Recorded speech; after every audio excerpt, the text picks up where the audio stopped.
Abrimos nuestras Biblias en el libro de los Hechos, capítulo 14.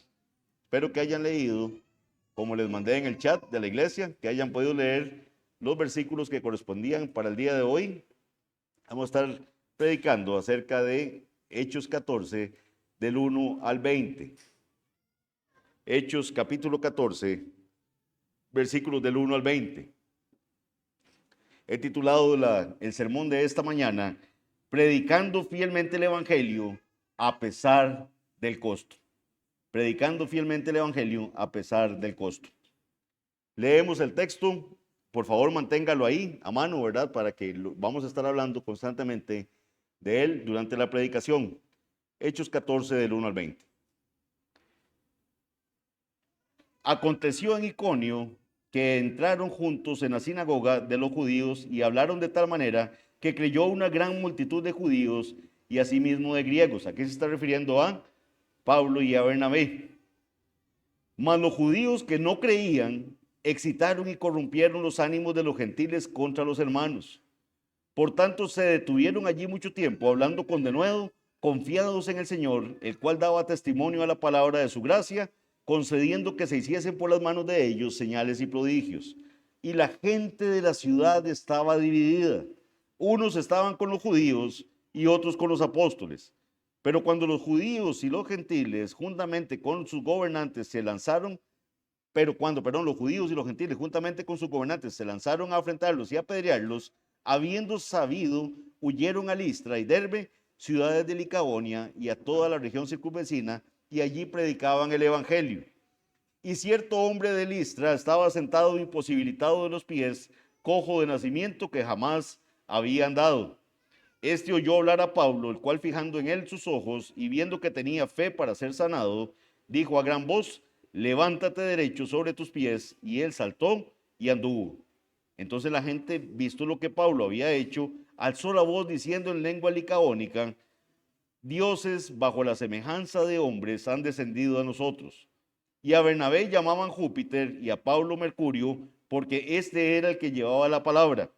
Y el sacerdote de Júpiter, cuyo templo, estaba frente a la ciudad, trajo toros y guirnaldas y delante de las puertas, y juntamente con la muchedumbre quería ofrecer sacrificios. Cuando lo oyeron los apóstoles, Bernabé y Pablo, rasgaron sus ropas y se lanzaron entre la multitud, dando voces y diciendo: varones, ¿por qué hacéis esto? Nosotros también somos hombres semejantes a vosotros, que os anunciamos que de estas vanidades os convirtáis al Dios vivo, que hizo el cielo y la tierra, el mar y todo lo que en ellos hay. En las edades pasadas él ha dejado a todas las gentes andar en sus propios caminos. Si bien no se dejó a sí mismo sin testimonio, haciendo bien, dándonos lluvias del cielo y tiempos fructíferos, llenando de sustento y de alegría nuestros corazones. Y diciendo estas cosas, difícilmente lograron impedir que la multitud les ofreciese sacrificio.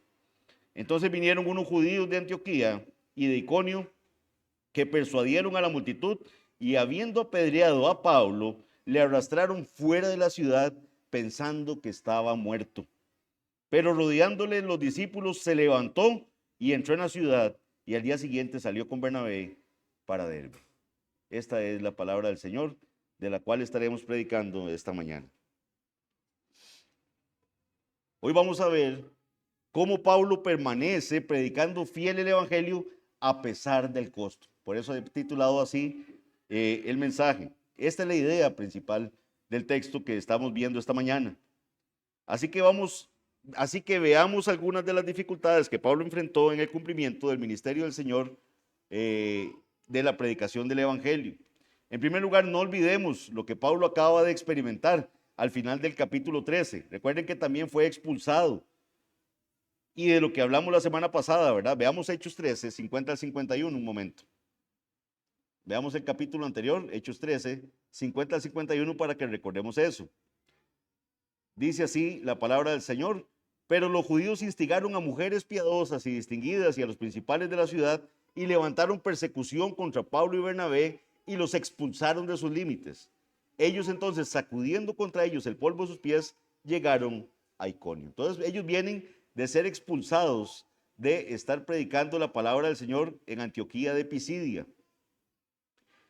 y lo vemos ahora en Iconio predicando también la palabra del Señor, y es en Listra donde va a sufrir esta lapidación. Así que esa es la experiencia de la que Pablo acaba de salir y lo que le ha traído ahora a Iconio.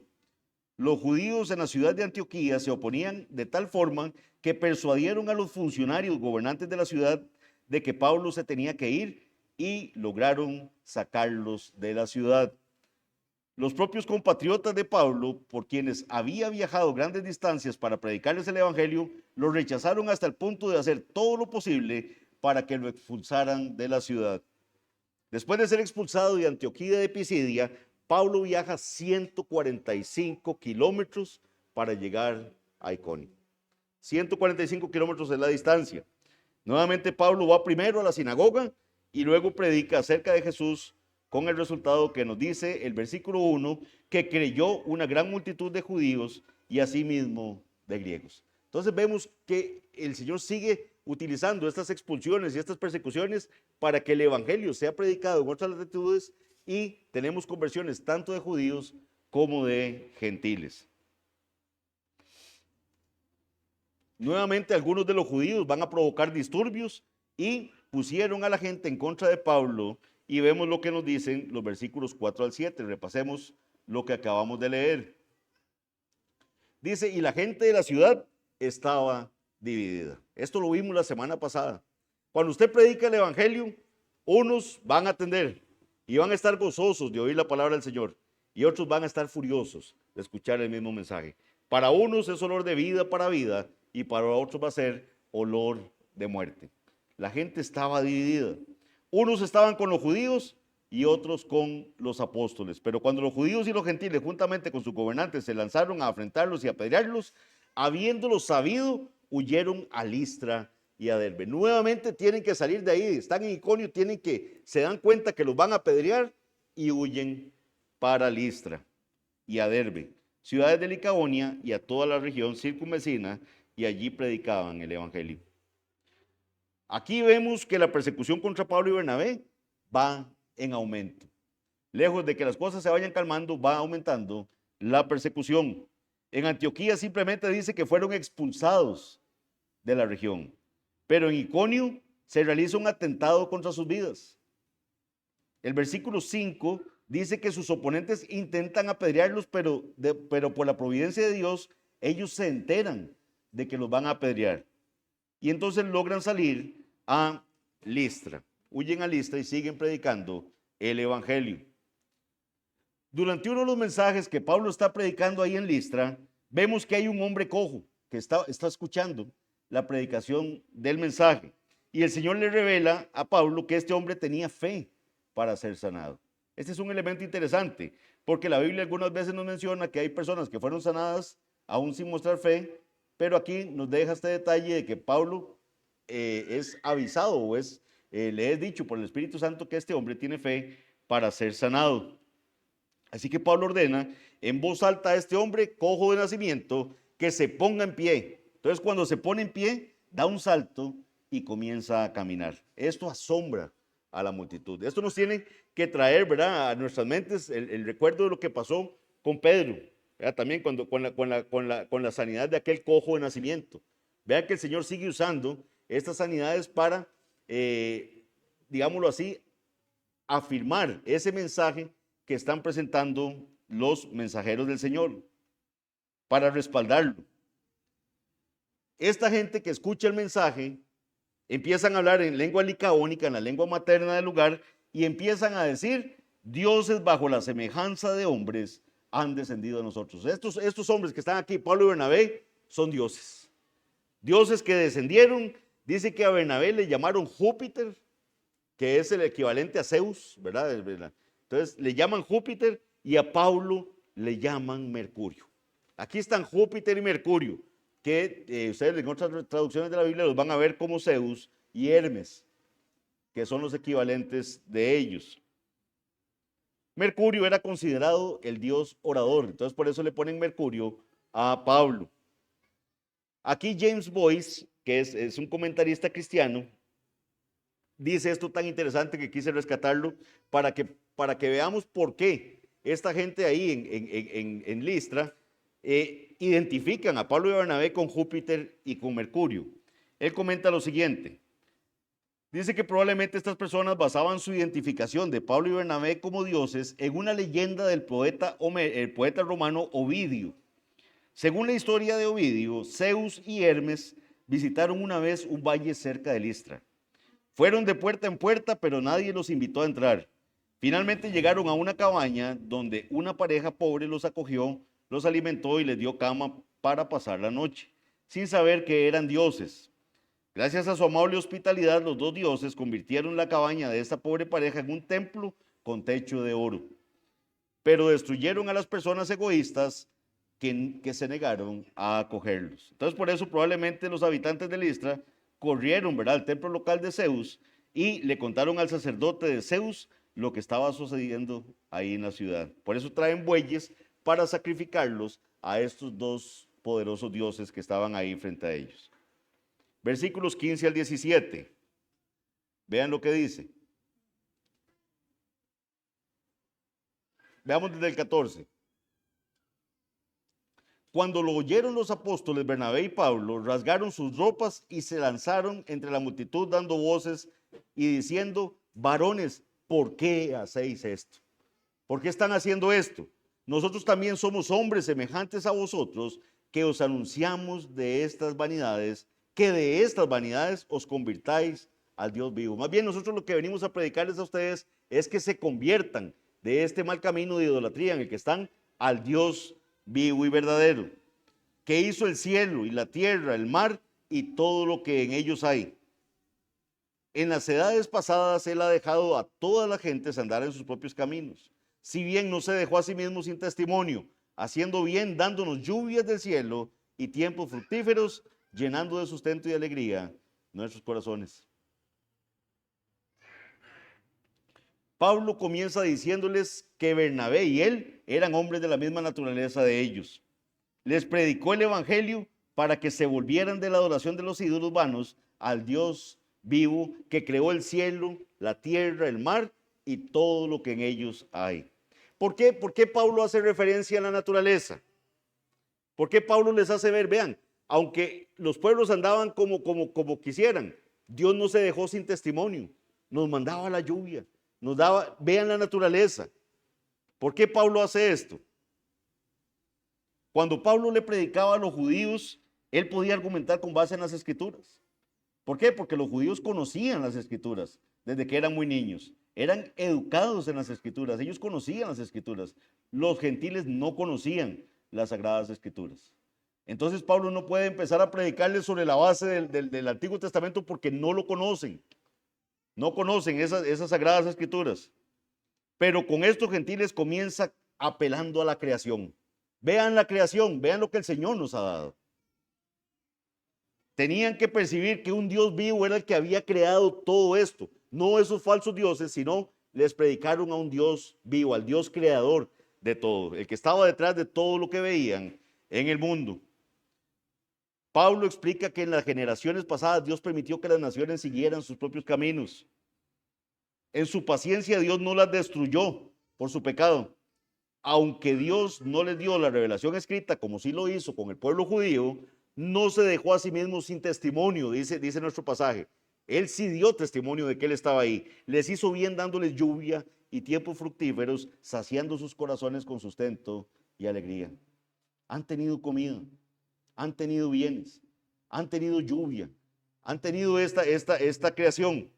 Y ese es el razonamiento que vemos donde todo esto nos tiene que estar sonando muchísimo a Romanos, ¿verdad? Cuando el Señor inspira a Pablo y en el libro de Romanos capítulo 1, versículos 18 al 32, que lo pueden leer en sus casas, del 1 al 32, el Señor va a argumentar esto exactamente. Veamos solo para referencia del 18 al 20. Romanos 1, 18 al 20. Esta carta también escrita por el apóstol Pablo, mismo que está predicando ahí en Listra, y está diciendo lo siguiente.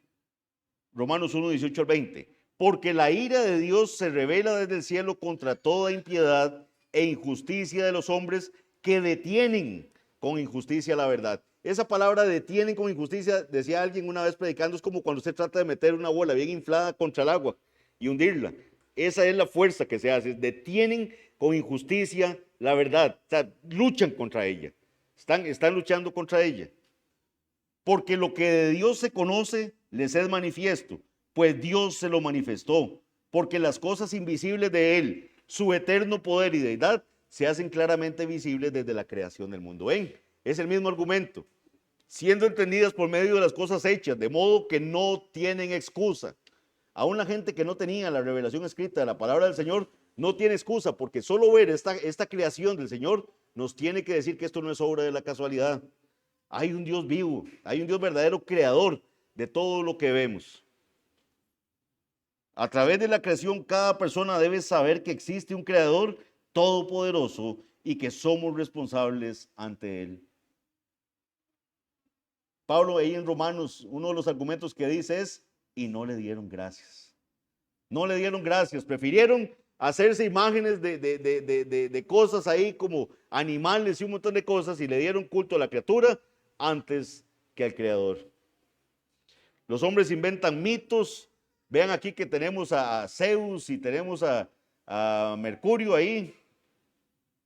Los hombres inventan mitos como la antigua mitología griega o el mito de la evolución para evadir su responsabilidad ante el Creador. Eso es lo que acabamos de ver en Romanos 1:18. Detienen con injusticia la verdad. Sin embargo, las cosas van a dar un giro y esta va a ser el centro mayor de la predicación. Era importante que entendiéramos todo esto que acabo de decir, pero quiero que nos enfoquemos en lo que va a pasar a partir del versículo 19. Vean que lo que Pablo está haciendo es predicándoles el evangelio. Hay unos que responden en fe. Tenemos un hombre que es sanado por el poder de Dios, pero tenemos gente furiosa por lo que está pasando. Dice en versículos 19 al 20.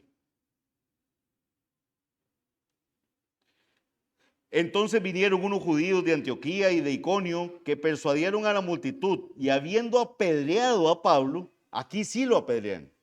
Vean que en Antioquía de Pisidia tenemos una expulsión de los límites de la ciudad. En Iconio, no, sí, en Iconio tenemos una amenaza de que va a ser apedreado y aquí en Listra lo apedrean. Aquí sí le tiraron piedras. Dice que lo arrastraron fuera de la ciudad pensando que estaba muerto. Vean el estado en que lo dejaron. Pero rodeándole los discípulos, se levantó y entró en la ciudad y al día siguiente salió con Bernabé para Derbe. Así que en un momento la gente de Listra está tratando de adorar a Pablo como un dios. Aquí tenemos un Dios que bajó del cielo y lo están ahí casi que adorando y haciéndole sacrificios y al siguiente momento lo están apedreando. Vean que es lo mismo que pasó con Jesús. Es lo mismo que pasó con Jesús. Un día está entrando triunfal a Jerusalén y la gente de verdad levantando palmas y diciendo Hosana al Hijo de David. Bendito el que viene en el nombre del Señor. Lo aclamaban como rey. Y muchos de esa misma multitud, tiempito después, estaban gritando, crucifícale. Crucifícale. O pidiendo a gritos a Barrabás en vez de a Cristo. De manera similar, la gente de Listra rápidamente se vuelve contra Pablo y lo apedrea procurando matarlo. De hecho, a él lo sacan arrastrado fuera de la ciudad creyendo que está muerto. Eso es lo que nos dice el pasaje. Pero milagrosamente él sobrevive. El Señor le levanta de ese momento tan duro. Entra de nuevo en la ciudad y emprende al día siguiente un viaje a otra ciudad para seguir predicando el evangelio. Para que tengamos una perspectiva correcta, debemos entender que la lapidación, así es como se llama cuando matan a alguien a pedradas, o apedreamiento, también se le conoce, era una forma de ejecución en la cultura judía se daba, estaba prescrita en el Antiguo Testamento para una serie de delitos, incluida la blasfemia, que probablemente es lo que querían hacer aquí los judíos que estaban alborotando a la multitud. La gente literalmente arroja piedras grandes hasta que la persona muere. Le empiezan a tirar, no son piedritas, ¿verdad? No, eran piedras grandes hasta que la persona moría. Era una forma muy, muy sangrienta de matar a alguien. Definitivamente Pablo debe haberse visto muy mal. O sea, pónganse ustedes a pensar, para que lo saquen arrastrado de la ciudad, creyendo que está muerto, no es que él se veía ahí, no, tiene que haberse visto muy mal. Tiene que haber estado muy golpeado de las pedradas que recibió. Sin embargo, fortalecido por el Señor, se levanta y entra de nuevo a Listra y al día siguiente comienza el viaje con un nuevo destino. Así de decidido estaba a seguir difundiendo el Evangelio.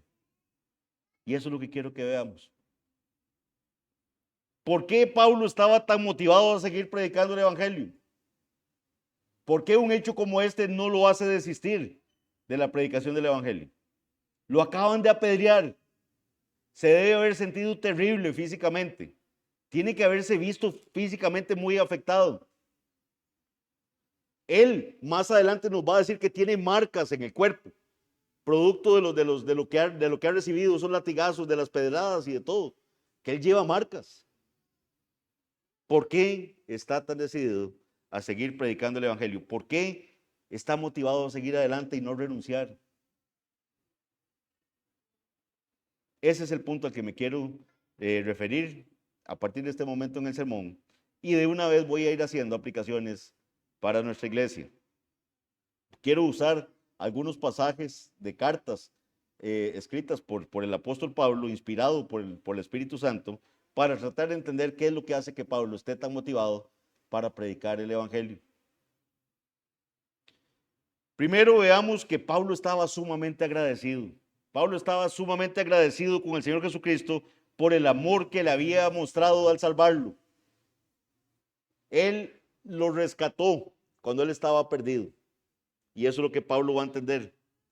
Y un pasaje clave para poder entender eso está en 2 Corintios 5, 14 al 15. Le voy a pedir que lo busquen. 2 Corintios 5, 14 al 15.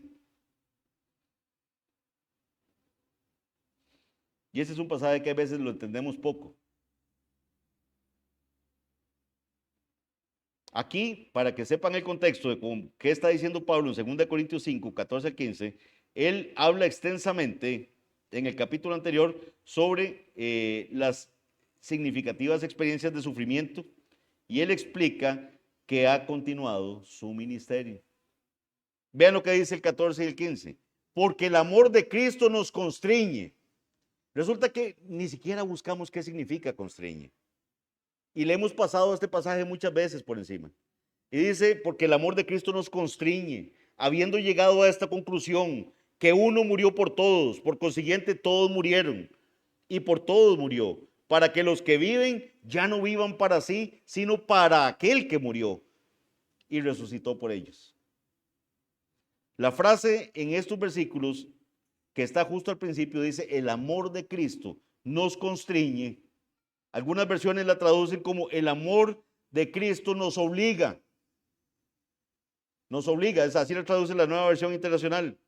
Y aquí lo que Pablo está expresando es como si no tuviera otra opción. Es tal el amor que el Señor nos mostró que no tengo otra opción que predicar el Evangelio. Ya yo no puedo vivir para mí, tengo que vivir para aquel que murió y resucitó por nosotros. Es tal el amor como nos dice la palabra, porque mirad cuál amor nos ha dado el Padre para que seamos llamados hijos de Dios. Es que hay veces no meditamos en eso. Es un amor tan inmenso que yo no tengo otra opción. Tengo que predicar la palabra del Señor. Tengo que seguir adelante. No me puedo dar por vencido. Es lo que está diciendo Pablo. Si todos pensáramos así, no abandonaríamos las filas. ¿Por qué? Porque entonces entenderíamos que es tal el amor que el Señor nos mostró a nosotros, que nos salvó cuando estábamos muertos, cuando lo que merecíamos era el castigo eterno. Es tal el amor que yo no tengo posibilidad de pensar de otra forma. El amor de Cristo nos constriñe, es lo que está diciendo. Me obliga a actuar de esta forma. Es imposible que yo actúe de una forma distinta a lo que está diciendo Pablo. Porque es tal la deuda que tengo, es tal el amor que Él me mostró que yo no puedo hacer otra cosa que estar predicando el Evangelio. El amor de Cristo es tan maravilloso y asombroso que impulsa a Pablo a vivir como vive. Él entendía eso. Por eso, después de ser apedreado, se levanta y al día siguiente sigue predicando el evangelio. Pero eso no es todo lo que motivó a Pablo. ¿Qué más hace que el apóstol siga adelante sin flaquear, sin querer retirarse de las filas, sin amar más este mundo como hizo Demas y dejar las cosas del Señor? Vean lo que dice 2 Corintios 4, 16 al 18. 2 Corintios 4, 16 al 18. Por tanto, no desmayamos. Vean cómo lo dice, no desmayamos. ¿Quién es el que desmaya? El que se cansó, el que ya no quiere seguir más. El que dice, ya no vale la pena. Me salgo de aquí. No desmayamos. El cristiano no desmaya. Por eso cantábamos a combatir, a la batalla, oh cristiano. Se nos ha olvidado, nos hemos vuelto cristianos muy facilitos, cristianos muy endebles. Por todo queremos flaquear. Me hizo mala cara, ya no vuelvo a la iglesia. No me saludó, no, ya yo ahí, no hay amor ahí en esa iglesia. Y se nos olvida que Cristo murió por nosotros. Es tal el amor que el Señor nos mostró que no deberíamos tener posibilidad de pensar de otra forma. Y aquí viene Pablo y dice, en 2 Corintios 4, 16 al 18, el apóstol dice, por tanto no desmayamos. Antes, aunque nuestro hombre exterior se va desgastando, el hombre interior no obstante se renueva de día en día. Porque esta leve tribulación momentánea, vean lo que dice, esta leve tribulación momentánea, yo no sé cuántos de aquí podríamos pensar en un apedreamiento como una leve tribulación. Señor, ya sufrí lo máximo por ti, ya no. Lo apedrearon. Ahorita vamos a ver todo lo que le hicieron. Y él dice, esta leve tribulación momentánea produce en nosotros un cada vez más excelente y eterno peso de gloria. No mirando nosotros las cosas que se ven, sino las que no se ven. Pues las cosas que se ven son temporales, pero las que no se ven son eternas. Esa es la diferencia. Si usted se pone a ver las cosas que se ven, no va a avanzar en el cristianismo. Vea las que son eternas, las que no se ven. Pablo describe lo que está sufriendo, lo que ha sufrido por el evangelio, como leve tribulación momentánea. Vean la leve tribulación momentánea. Así se describe en 2 Corintios 11, 23 al 28. Se las voy a leer de la Nueva Versión Internacional porque queda más clarito.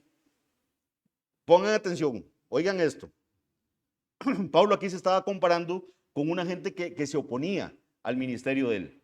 Lo estaban criticando, criticaban a Pablo. Entonces Pablo dice lo siguiente: yo he trabajado más arduamente, he sido encarcelado más veces, he recibido los azotes más severos, he estado en peligro de muerte repetidas veces. 5 veces recibí de los judíos los 39 azotes. 3 veces me golpearon con varas. Una vez me apedrearon, que es esta que estamos leyendo. 3 veces naufragué y pasé un día y una noche como náufrago en alta mar. Mi vida ha sido un continuo ir y venir de un sitio a otro, en peligros de ríos, peligros de bandidos, peligros de parte de mis compatriotas, peligros a manos de los gentiles, peligros en la ciudad, peligros en el campo, peligros en el mar y peligro de parte de los falsos hermanos. He pasado muchos trabajos y fatigas y muchas veces me he quedado sin dormir. He sufrido hambre y sed y muchas veces me he quedado en ayunas. He sufrido frío y desnudez. Y como si fuera poco, oigan este último, como si esto fuera poco, dice Pablo, cada día pesa sobre mí la preocupación por todas las iglesias. Y él dice esta leve tribulación momentánea. No nos sentimos muy cobardes. No nos sentimos así como que qué flojitos somos. Ay, es que no siento, ya no vuelvo a la iglesia. Ya no. Por Dios, veamos lo que está diciendo Pablo aquí que sufrió él. Seamos maduros. No seamos tan flojos, dejemos de estar viendo las cosas que se ven. Veamos las que no se ven.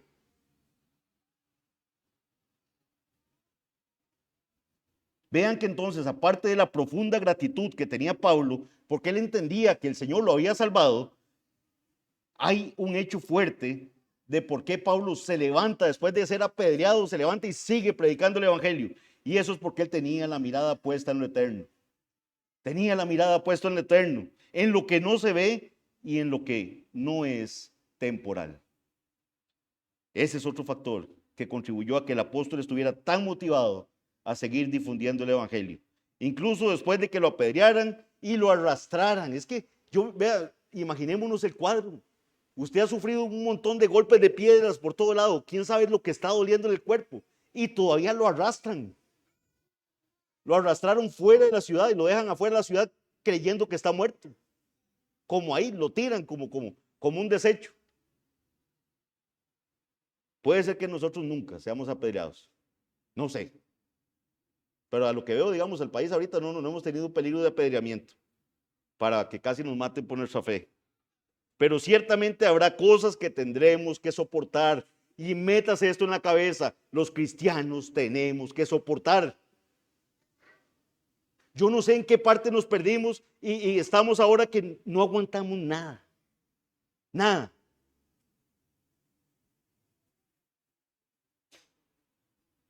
Hay un precio que hay que pagar y probablemente va a ser un precio más alto en los años que están por venir. Pero si nuestra mentalidad está correctamente enfocada en lo eterno, entonces la elección correcta es obvia. Es obvia, si tenemos que reenfocar nuestra mentalidad, es ponerla en lo eterno. Si usted esta mañana no está seguro de que vale la pena seguir a Jesús, como lo dijo Pablo, es que no hay otra forma de pensar. El amor de Cristo nos constriñe. O sea, el Señor me salvó, es lo que está diciendo Pablo. No puedo pensar de otra forma. No puedo hacer otra cosa que seguir sirviendo al Señor. Pero si usted cree aún, que decir, ay, qué torta, es que yo no sé, como que no me suena que valga la pena que a uno lo estén persiguiendo. Yo no hubiera aguantado eso de que, uy, no, y que le tiren piedras o lo insulten. Si hay alguien que hoy no está seguro de que vale la pena seguir a Jesús y ser un cristiano fiel y tomar una posición valiente a favor de las verdades bíblicas, incluso cuando esas verdades se vuelven cada vez más impopulares, es bueno que hoy salga de aquí reflexionando cuidadosamente sobre este tema. Esto fue lo que dijo Jesús.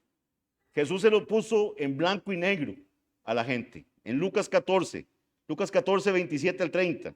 ¿Qué les dijo él?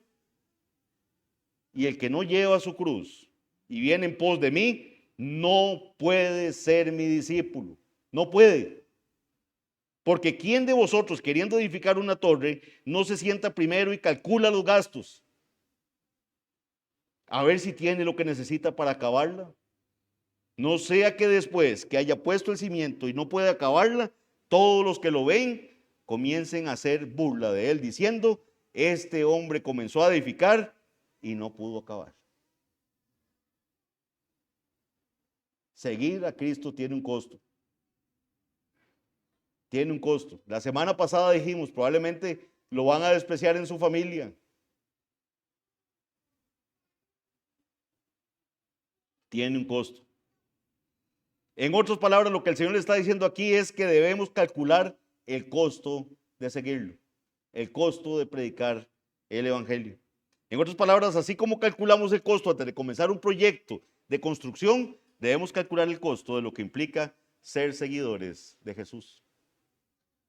No lo traigo acá entre los pasajes que traía para esta mañana, pero recuerdo cuando predicamos la parábola del sembrador, ¿se acuerdan?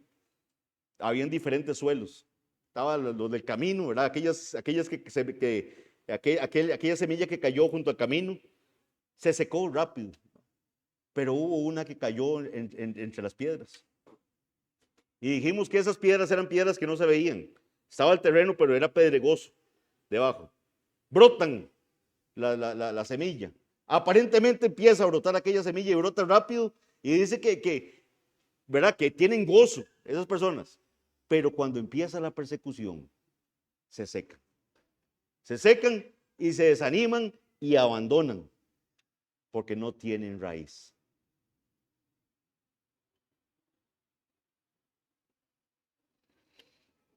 quiero ir finalizando esta exposición de esta mañana con un resumen de lo que J.C. Ryle dice en el librito Santidad. Hay un libro de Ryle que se llama Santidad, muy bueno. Si tienen la oportunidad de leerlo, léanlo. Este libro es de 1879. O sea, vean desde cuándo lo escribe. Y lo que Ryle dice ahí está totalmente vigente para el día de hoy. Él va a decir, con respecto a esto de calcular el costo, para ver si vale la pena seguir a Jesús, menciona 5 cosas. Quiero resumirlas. Él dice lo siguiente. Primero, compare las ganancias y las pérdidas para los cristianos. Compare ganancias y pérdidas. Los cristianos pueden perder varias cosas en este mundo. Van a perder cosas. Entonces, compárelas, pero obtienen la salvación eterna. Pueden perder cosas acá, pero obtienen la salvación eterna. Por el contrario, nos dice Marcos 8:36, porque ¿qué aprovecha el hombre si ganare todo el mundo y perdiere su alma? Entonces vean que Ryle empieza a hacer ese enfoque. Compare si vale la pena seguir al Señor. Segundo, compare la alabanza versus la ridiculización o la burla. Los cristianos pueden ser ridiculizados y vamos a ser ridiculizados a menudo por otros en este mundo. Sin embargo, tienen la alabanza y la afirmación de Dios.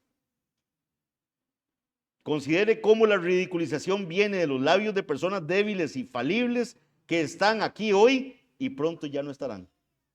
Pronto ya no van a estar. Mientras que la alabanza viene del eterno Rey de Reyes y Juez de toda la tierra. Mateo 5, del 11 al 12. ¿Qué dice? Bienaventurados, dijo Jesús, cuando por mi causa os vituperen y os persigan y digan toda clase de mal contra vosotros mintiendo. Jesús lo advirtió. Vean que Jesús nunca predicó la prosperidad, ni que usted es la princesa del Señor y usted es el príncipe y refleje prosperidad y todo eso. No, los van a vituperar, los van a perseguir, dijo el Señor. Ese es el que predica verdaderamente el evangelio, va a sufrir la persecución como Pablo fue apedreado.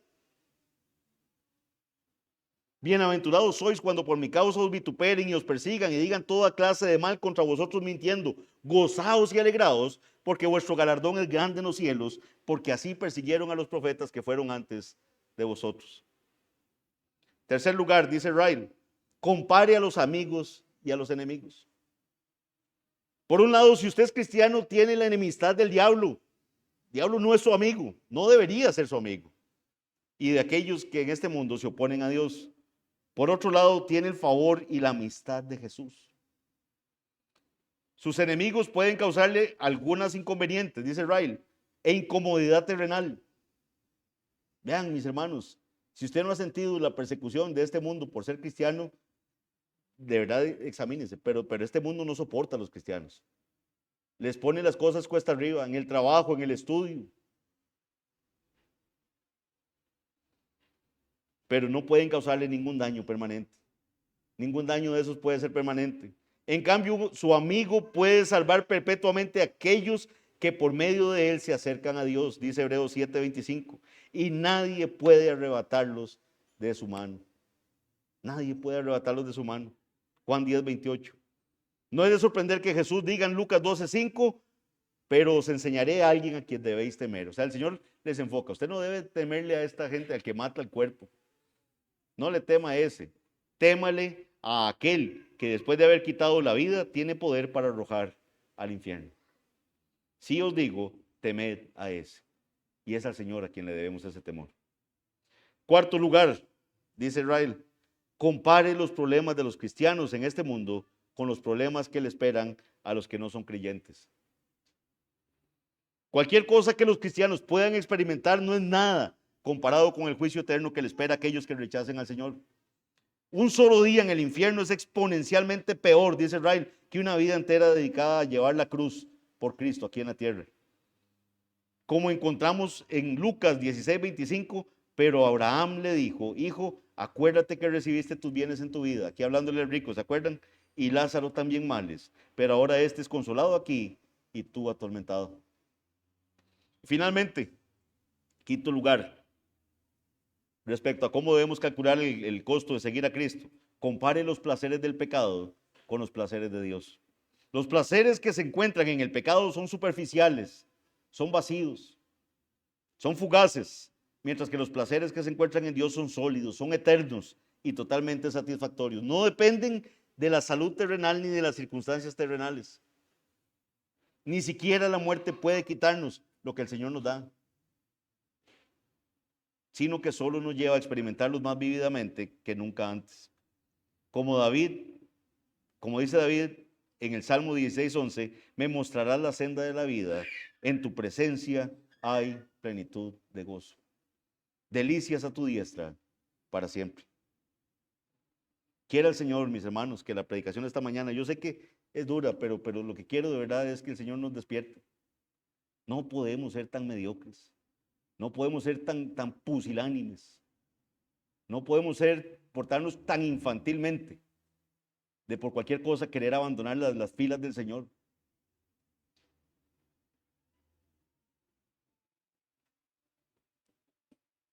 Quiera que el Señor que fortalecer nuestra determinación de ser firmes y constantes en su compromiso de predicar el Evangelio y servir al Señor sin importar las dificultades que puedan surgir. Es difícil leer sobre la increíble perseverancia que el Señor le dio a Pablo, incluso después de ser apedreado, y no comenzar a preguntarnos si podría ser que lo consideráramos imprudente.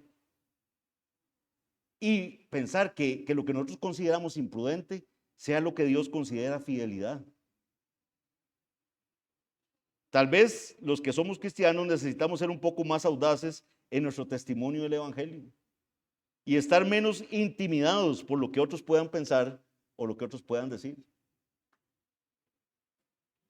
Deberíamos tener una mentalidad eterna, una mirada puesta en lo que no vemos. Finalmente, una cita más del libro de Riley. El tiempo es muy corto. Unos cuantos años más de vigilia y oración, unas cuantas sacudidas más en el mar de este mundo, unas cuantas muertes y cambios más, unos cuantos inviernos y veranos más, y todo habrá terminado. La vida es como la neblina. Habremos peleado nuestra última batalla y no necesitaremos pelear más. La presencia y compañía de Cristo compensarán todo lo que sufrimos aquí. Cuando lleguemos allá, vamos a haber compensado todo el esfuerzo que se haya podido hacer en esta tierra. Todo lo que usted aguantó en la iglesia, todo lo que usted soportó a su hermano. Y es que esa es la parte que no estamos consumiendo de la palabra del Señor. Soportados los unos a los otros, orad los unos a los otros. Lloren con el que llora, ríen con el que ríe. ¿A dónde queda eso? ¿Qué queremos soportar entonces? ¿O queremos un cristianismo así facilito? Que yo no tenga nada ni me vuelvan a ver mucho porque me voy.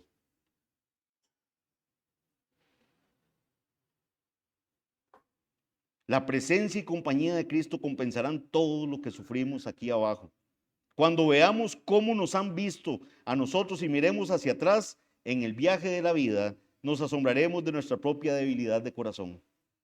Nos maravillaremos de que hayamos dado tanta importancia a nuestra cruz y hayamos pensado tan poco en nuestra corona, dice Riley. Cuando lleguemos allá y veamos la magnitud de lo que nos espera estando al lado del Señor, vamos a decir, pero ¿por qué le di tanta importancia a lo que pasé en esta breve tribulación momentánea? Esta leve tribulación momentánea, así lo dice Pablo. Y ninguno de nosotros, mis hermanos, ha pasado ni por una milésima de lo que Pablo pasó. Y Pablo dice esta leve tribulación momentánea. Pablo al final de su vida, ¿qué decía él? Ya estoy pronto a ser llamado por el Señor.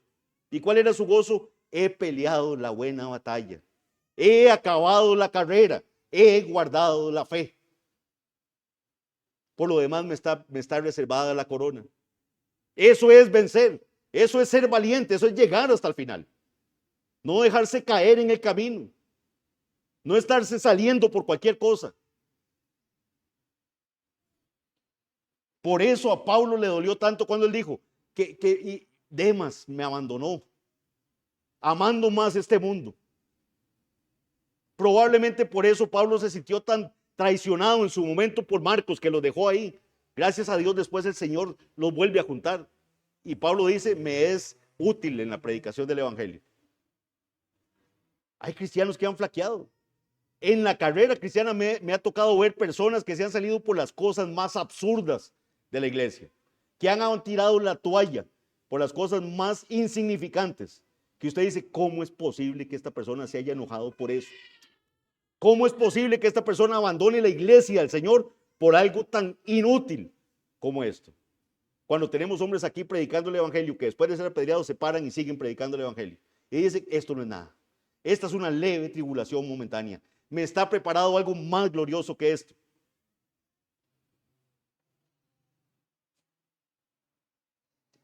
Nos maravillaremos, dice Israel, de que hayamos dado tanta importancia a nuestra cruz y hayamos pensado tan poquito en nuestra corona. Tengamos valor. No estamos lejos de casa, dice Israel. Ya casi llegamos. Ya casi, sigamos adelante.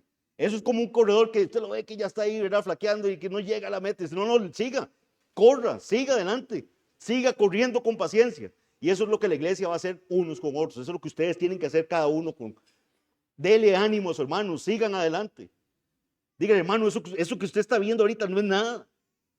No le ponga tanta importancia a lo que se ve.